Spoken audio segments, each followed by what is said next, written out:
Zee 24 तास एक पाऊल पुढे। गेल्या अनेक दिवसांपासून पाण्यासाठी संघर्ष करणाऱ्या मनमाडवासियांची तहान 5 दिवस आधी भागणार आहे। पालकमंत्री छगन भुजबळ यांच्या अध्यक्षतेखाली जिल्ह्यातील पाणी टंचाई संदर्भात आढावा बैठक घेण्यात आली। त्यात त्यांनी ही माहिती दिली। मनमाडकरांना 10 मार्च ऐवजी 5 मार्चला पालखेड धरणातून पाणीपुरवठा केला जाणार आहे। मनमाडमधील भीषण पाणी टंचाई लक्षात घेता नागरिकांना दिलासा देण्यासाठी पुढचं आवर्तन 5 मार्च आणि त्या पुढचं आवर्तन मे अखेरऐवजी एप्रिल अखेरला सोडण्याचा निर्णय घेण्यात आलाय आणि शेवटचं आवर्तन जुलैला दिलं जाणार आहे। जिल्ह्यातील धरणांमध्ये सरासरी केवळ 26% पाणीसाठा शिल्लक असल्यानं आगामी काळात भीषण पाणी टंचाईचा सामना करावा लागण्याची शक्यता आहे। मुकुल, 10 मार्च ऐवजी 5 मार्चला पाणी पोहोचेल मनमाडवासियांपर्यंत, काय मनमाडकरांच्या प्रतिक्रिया व्यक्त होत आहेत?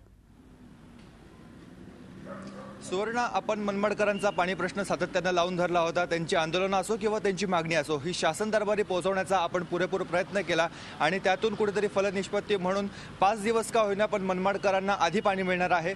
5 तारखेला पालखेड धरणातून पाणी सोडलं जाणार आहे। ते साधारण 8 दिवसांनी मनमाडकरांना मिळणार आहे।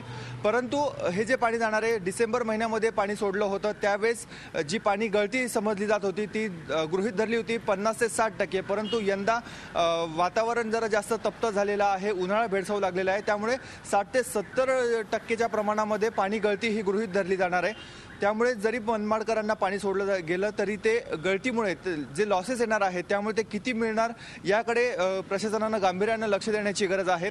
दुसरी गोष्ट जर बघितलं गेलं तर आजपासून जे मोठमोठे जलाशय आहेत त्या जलाशयाच्या माध्यमातून मोटारीच्या माध्यमातून जे पाणी उचललं जातं ते पाणी उचलण्यावर कुठेतरी निर्बंध घालण्यासाठी सिंचन विभागाचे अधिकारी प्रयत्नशील आहेत। त्या मोटारींचा विद्युत पुरवठा खंडित करावा अशी त्यांची मागणी आहे।